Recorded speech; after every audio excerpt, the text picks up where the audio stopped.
Bismillahirrahmanirrahim. Assalamualaikum warahmatullahi wabarakatuh. Hai teman-teman kelas 4, apa kabarnya hari ini? Semoga teman-teman dalam keadaan sehat dan selalu bersemangat dalam menuntut ilmu. Berjumpa kembali bersama Pak Huda di Sentra Imtak. Nah, teman-teman, kita sudah berada di pekan yang ke-11. Sebelum kita memulai pembelajaran, Bapak mengingatkan teman-teman jangan lupa untuk berdoa terlebih dahulu. Baik, teman-teman, hari ini tema kita adalah hewan ya. Nah, di pertemuan ini Bapak menyampaikan tentang hewan ternak. Nah, apa sih hewan ternak itu?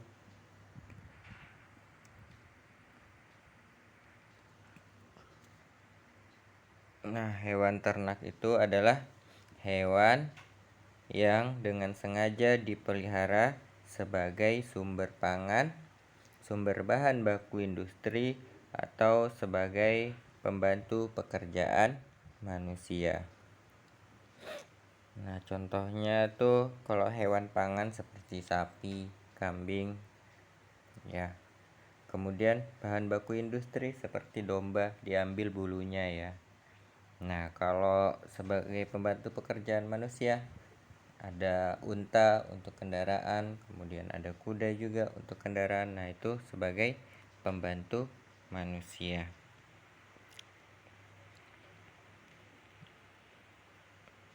Nah, contoh hewan yang diternakan ada sapi, kuda, kambing, ikan, ayam, dan juga unta. Nah, masih banyak lagi hewan yang diternakan di bumi ini. Ini adalah sebagian kecil dari contohnya. Nah, teman-teman, ini adalah pengetahuan sedikit tentang hewan ternak berkaitan dengan bagaimana beternak dan lain sebagainya. Nanti teman-teman bisa mempelajarinya di sentra sains ya. Nah, teman-teman, di sentra Imtak ini Bapak akan membahas tentang menghindari akhlak tercela. Kita mengambil dari kisah sahabat Rasul Sa'labah ya. Nah, apa sih akhlak tercela? Nah, akhlak tercela adalah akhlak yang harus dihindari sebagai anak muslim yang baik, maka harus berperilaku terpuji ya. Kita melakukan akhlak yang baik. Akhlak ini adalah perbuatan. Nah, teman-teman, apa sih kaitannya akhlak tercela dengan kisah Sa'labah? Nah, Bapak akan membacakan kisahnya. Bagaimana akhlak tercela ini dengan kisah Sa'labah. Nah, teman-teman, di suatu siang saat Rasulullah sedang sholat berjamaah di masjid bersama para sahabat beliau ya. Di antara deretan para sahabat beliau ini ada seorang yang berumuran tengah baya. Ya, kusut rambutnya, kemudian berpakaian lusuh, tapi ia dikenal sebagai seorang sahabat Rasul yang tekun beribadah. Nah, kebiasaan orang ini ketika selesai sholat dia langsung pergi tanpa berzikir, tanpa berdoa terlebih dahulu. Nah, suatu ketika Rasulullah SAW menegur beliau ya. Hai Sa'labah, mengapa engkau tergesa-gesa pulang? Tidakkah engkau berdoa lebih dahulu? Bukankah tergesa-gesa keluar dari masjid adalah kebiasaan orang-orang munafik? Sa'labah kemudian menghentikan langkahnya. Ia sangat malu karena ditegur oleh Rasulullah SAW. Nah, tetapi ini adalah suatu uzur yang dia tidak bisa menundanya. Kemudian dengan terpaksa beliau kemudian mengatakan apa yang menjadi alasan kenapa dia setelah sholat kemudian langsung pergi. Wahai Rasulullah, kami hanya memiliki sepasang pakaian untuk sholat dan saat ini istriku di rumah sedang menunggu kepulanganku untuk mengerjakan sholat, karena ini juga pakaian yang digunakannya untuk sholat. Kami sangat miskin, ujar Sa'labah. Untuk itu, wahai Rasul, jika engkau berkenan, doakanlah kami agar Allah menghilangkan semua kemiskinan dari kami dan memberi rezeki yang banyak. Rasulullah kemudian tersenyum mendengar penuturan Sa'labah. Lalu beliau berkata, Sa'labah sahabatku, engkau dapat mensyukuri hartamu yang sedikit itu lebih baik daripada engkau bergelimang harta tetapi engkau menjadi manusia yang kufur.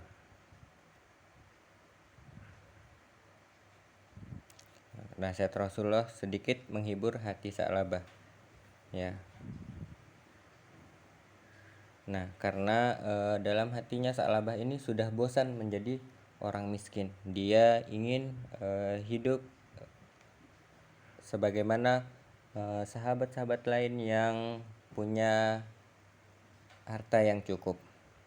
Nah, karena keinginan yang besar itu, kemudian di suatu saat dia memberanikan diri lagi menghadap Rasulullah SAW.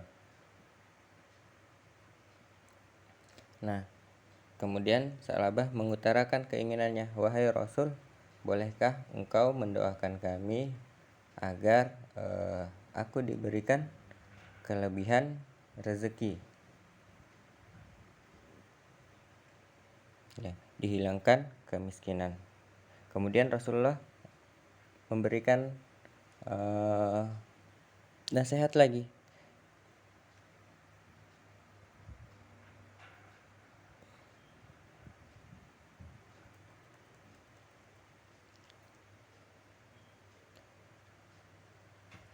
Wahai Sa'labah, demi zat diriku berada di tangannya.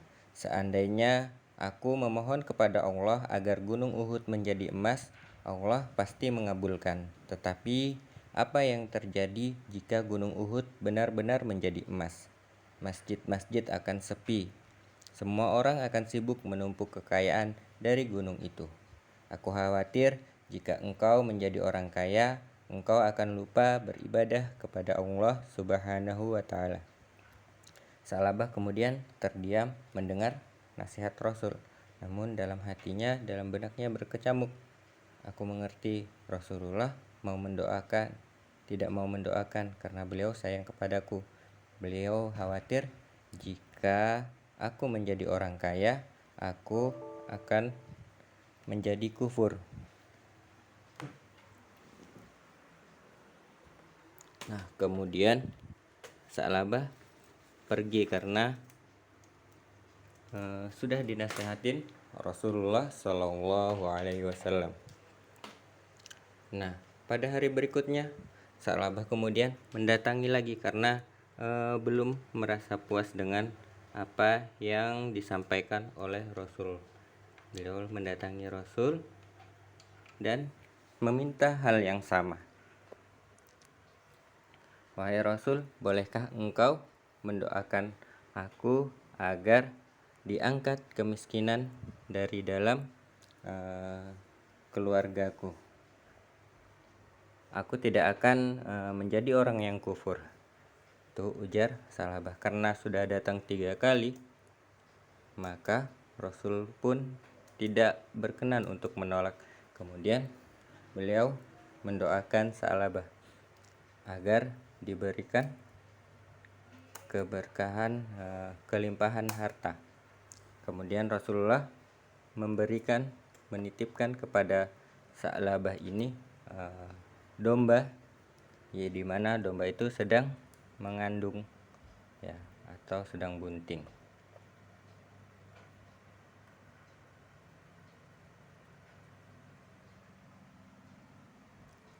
Nah, kemudian Sa'labah membawa pulang kambing tersebut.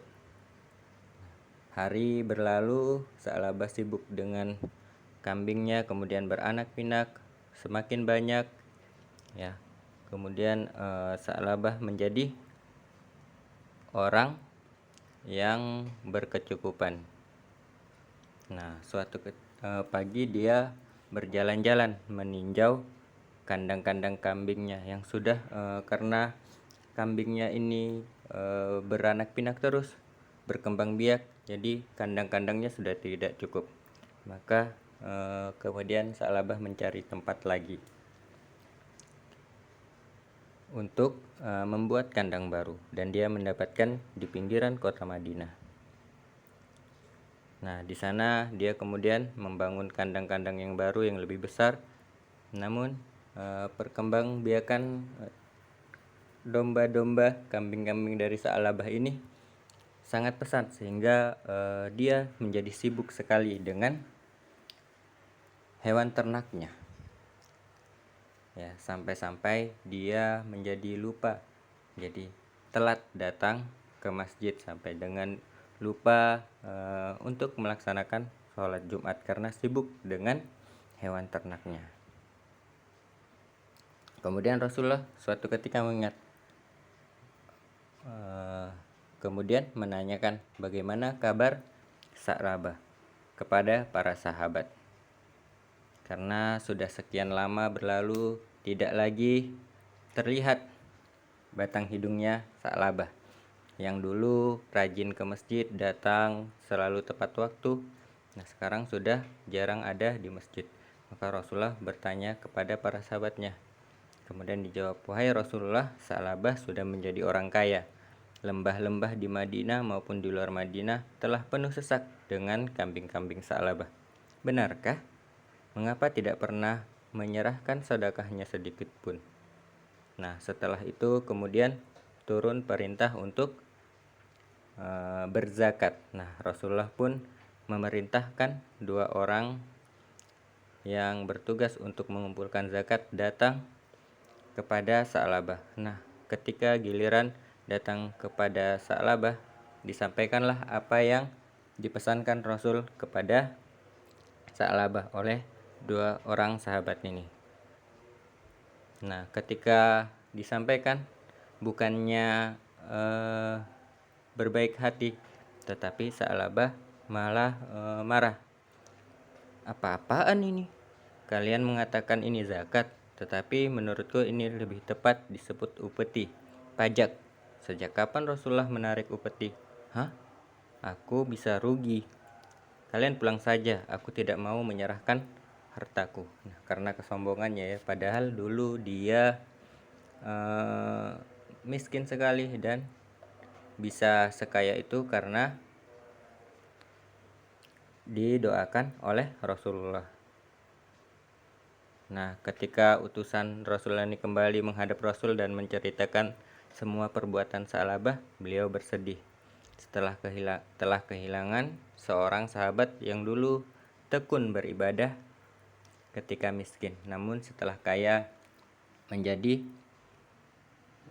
lupa dengan ibadahnya. Sungguh celaka Sa'labah, celakalah ia. Kemudian Allah menurunkan ayat 75 dalam Quran surah At-Taubah tentang ciri-ciri orang munafik.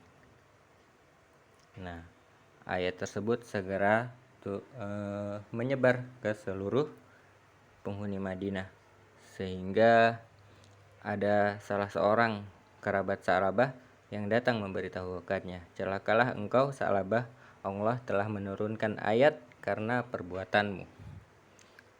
Sa'labah kemudian merenung dan tertegun bahwasanya dia telah salah. Kemudian dia berusaha bertobat dan mendatangi Rasul untuk memberikan zakatnya, tetapi itu sudah berlalu ketika pertama kali disuruh untuk berzakat, Sa'labah kemudian menolaknya, maka Rasul pun menolak zakat dari Sa'labah. Begitupun sampai dengan Rasul wafat, beliau tetap menolak dan berganti lagi menjadi khalifah Abu Bakar, ya. Abu Bakar pun menolak sampai dengan wafatnya dan juga terus berlalu sampai dengan Khalifah Umar. Umar pun demikian, karena Rasulullah menolak, apalagi Abu Bakar juga menolak, maka Umar pun menolak. Jadi tidak diterima zakatnya Sa'labah.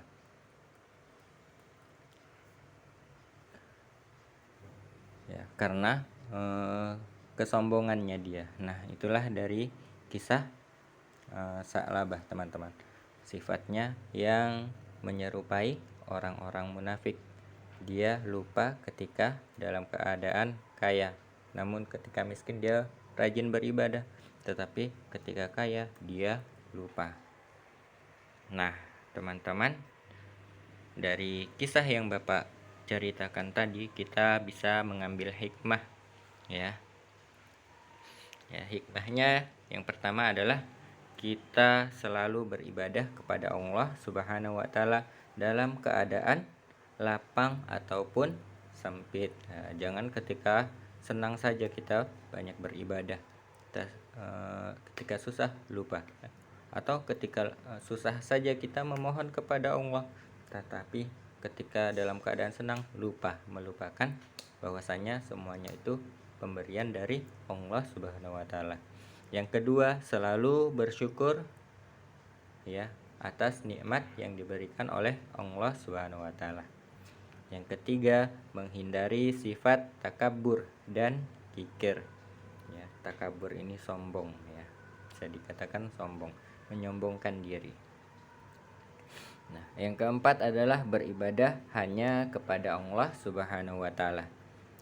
Yang kelima, selalu menepati janji dan taat kepada Allah. Jadi apa yang kita ucapkan itulah yang kita lakukan. Jangan sampai kita mengucapkan janji melakukan sesuatu, tetapi di kemudian hari saat ditagih kita melupakannya.